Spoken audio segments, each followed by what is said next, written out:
Today I'm going to pitch you a movie idea. Oftentimes we get the final versions, the polished versions of the stories that we consume, whether they be TV episodes, movies, novels, and, we don't always get to see their origins, the simple, undeveloped idea that they sparked out of. So today I want to give you an idea that I have in development, basically. I'm just going to take you through the storyline and explain it to you, and let me know what you think. Alright, so basically there's this school. It's called Norrington Prep. It's for these it's an all-male school, junior high to high school, and it's with these really rich kids who are the sons of like CEOs and board members of huge organizations. And at orientation every year, the parents have to attend this like mandatory parenting seminar. And this year they brought in like some child psychologist named Elizabeth Dino, and she comes in and she tells them basically that her kids are spoiled.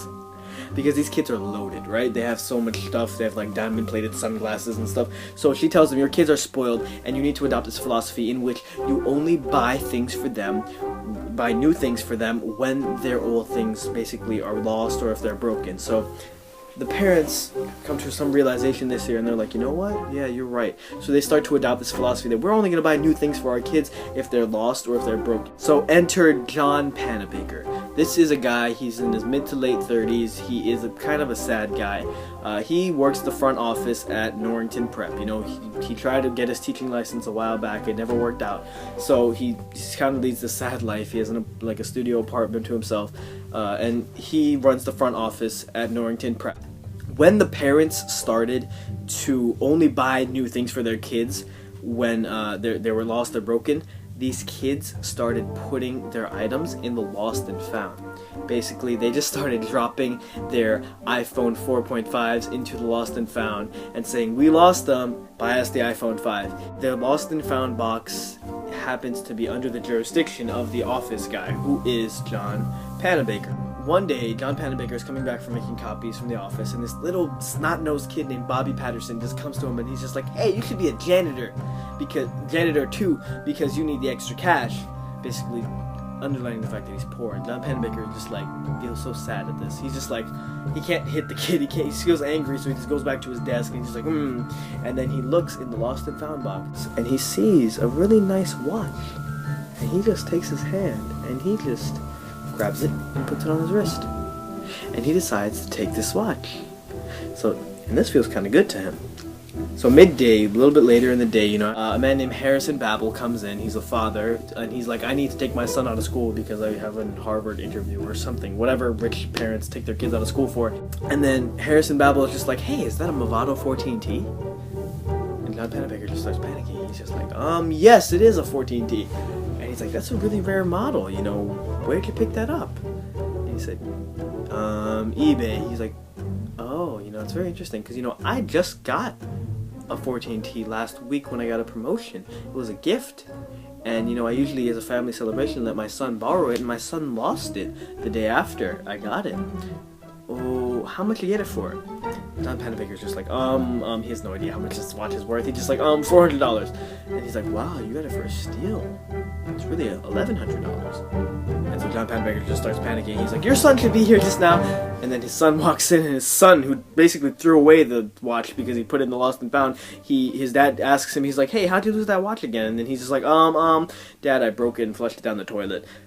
And the dad is just like, well, this is something my son would do. So they leave, and they head out, and he's just like, hey, enjoy the watch. And John Panabaker's like, thanks. He's panicking, but then he realizes, wait, I got away with it. This feels kind of good. So basically, as the story progresses, the kids start throwing away more and more ridiculously expensive things, and John Panabaker decides, you know what? I've taken enough from these kids. I'm going to start taking some of their things. So he starts taking stuff from the lost and found box without anybody knowing, puts it in his car and leaving it in his apartment and stuff like that. And so the story just progresses with these kids putting more and more expensive things inside the lost and found, and John Panabaker stealing them and keeps stealing them and keeps stealing them, and then there's these like board meetings where these fathers are just like, my son has been losing a lot of things lately, and and the other guy's like, yes, that's happening with my son too. What's going on? And there's just a whole bunch of stuff going on. And then finally, John Panabaker, he finds in Lost and Found this little gold-plated Swiss Army knife. And he's never had a Swiss Army knife before. He's never grown up with one, so he puts this on his car keychain to make him feel better. And then finally, one day, he meets up in the hall with Bobby Patterson. the same little snot-nosed kid, and Bobby Patterson says, "Hey, that's my knife! That's my Swiss Army knife!"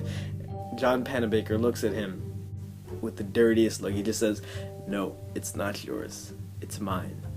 And there's nothing you can do about it." And this little boy is just like, "That's not fair." And he goes to his friends, and his friends are all like, "That's not fair. And let's go tell the teacher." And the teacher is just like, "Oh, you kids are lying." And then they devise this plan where they're like, "Okay, we're going to take the teacher's snow globe, and we're going to put it in the Lost and Found and show our teacher what we're talking about." And so they take the snow globe from the teacher's desk, they put it in the Lost and Found, and then the teacher ends up somehow at the front desk, and he sees his snow globe on John Pennebaker's desk with a whole bunch of other trinkets and stuff. And he's like, "Hey, that's my snow globe." And John Pennebaker's like, "No, it's not." And then he turns it upward and he's like, "Mr. Trank, property of Mr. Trank, this is mine." And then John Pennebaker's like, he doesn't know how to talk out of it. He tries to, but then the teacher's just like, "No, this is definitely mine. There's no way to unprove that." And so John Pennebaker just gets up and starts running. He runs past the teacher into the hallway, and in the hallway are these kids who set him up for the snow globe, and they're like, "Hey, that's him, get him!" And he starts running away, so now the teacher's chasing him, the kids are chasing him, and then he bumps into Harrison Babel, who's there to pick up his son again for his like bi-weekly Harvard meeting or whatever he's there for.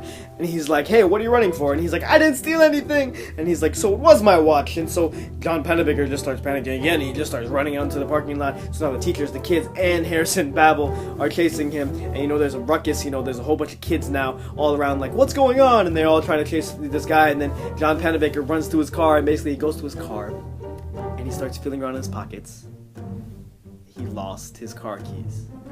He turns around and he sees little Bobby Patterson holding his Swiss Army knife attached to the keychain that has his car keys, and John Pennebaker is just done. The whole school is outside by now. The principal is just like, "What is all this commotion?" And John Pennebaker's at his car which is filled with iPads and Nintendo DS's and Nintendo Wii's. And so that's it. Principal calls him in, and he gets fired, the police get involved, and he has to return everything back, and and of course the last scene will be, should I tell you?